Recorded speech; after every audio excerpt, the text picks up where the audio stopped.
Módulo de adenopatías. Adenopatías es un tema usualmente tomado en el contexto de cuadros clínicos, pero no puntualmente. Lo que sí tenemos que diferenciar es en qué momento el paciente se transforma en un momento de esperar clínicamente una respuesta a tener que pedir o indicar una punción ganglionar para definir la etiología.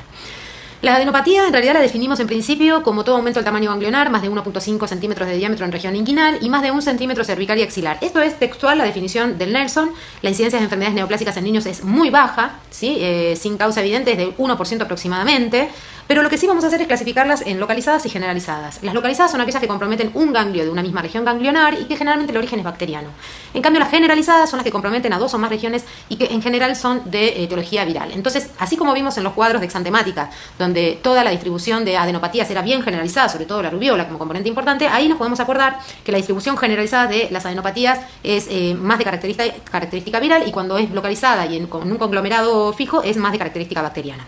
La conducta terapéutica y el seguimiento es que a toda adenopatía sin causa evidente se debe realizar un hemograma. Uno tiene que poder también definir el riesgo de ese paciente, la eritrosedimentación o los reactantes de fase aguda para determinar si esto es agudo o crónico, serologías por lo menos para Epstein-Barr, que era lo que hablábamos como en la mononucleosis, una de las características es la linfadenopatía generalizada, la toxoplasmosis, una placa de tórax para evidenciar mediastino y compromiso ganglionar y una PPD porque también podríamos estar pensando en la posibilidad de una tuberculosis. Si nosotros tenemos un enunciado donde aparece un paciente con una tumefacción cervical, que no se correlaciona a una afectación parótida o de cualquier compromiso de una glándula salival, nosotros lo que primero tenemos que pensar es, bueno, ¿cuál podría ser el foco primario de esa infección? Con foco primario detectable, conducta terapéutica de acuerdo al mismo, en lo que dice la placa y es en función de lo que clínicamente uno hace. Si no sabemos, porque uno lo que puede sospechar es que puede tener una infección en la boca, una carie, una faringitis, algo que demuestre que está haciendo una respuesta inmediata a una infección cercana. Si el foco no es detectable, pensar en infecciones bacterianas por ser las más frecuentes, estas en general están asociadas a estafilococos o estreptococo beta-hemolítico, y en realidad uno lo que hace es indicar una la primera indicación es el tratamiento antibiótico. El tratamiento antibiótico, pensando en el agente más importante, va a ser la cefalexina. Uno puede empezar con cefalexina, ¿no? Pensando que puede ser un estafilococo el agente más habitual. Uno empieza con cefalexina y también hay trabajos actuales que demuestran que la cefalexina ha sido resistente y que para las infecciones en piel a lo mejor hay que pensar con clindamicina. Pero en principio vamos a hablar del comienzo de la cefalexina porque sería lo que usualmente se sigue usando. La cefalexina 50 a 100 miligramos kilo día. Y esto en términos de tiempo de tratamiento va a estar relacionado a la respuesta clínica. En general es entre 10 y 21 días. Estos pacientes se controlan, se van controlando periódicamente, el día 2, 7, 14, durante el tratamiento evoluciona o no a la fluctuación o si necesita o no necesita drenaje. ¿Qué quiere decir? Que uno instala el tratamiento antibiótico como primera indicación, que evalúa la respuesta terapéutica, si ese conglomerado empieza a reblandecerse, por ahí tiene indicación de drenaje quirúrgico, se drena, se limpia y se completa el tratamiento el día como máximo 21 días.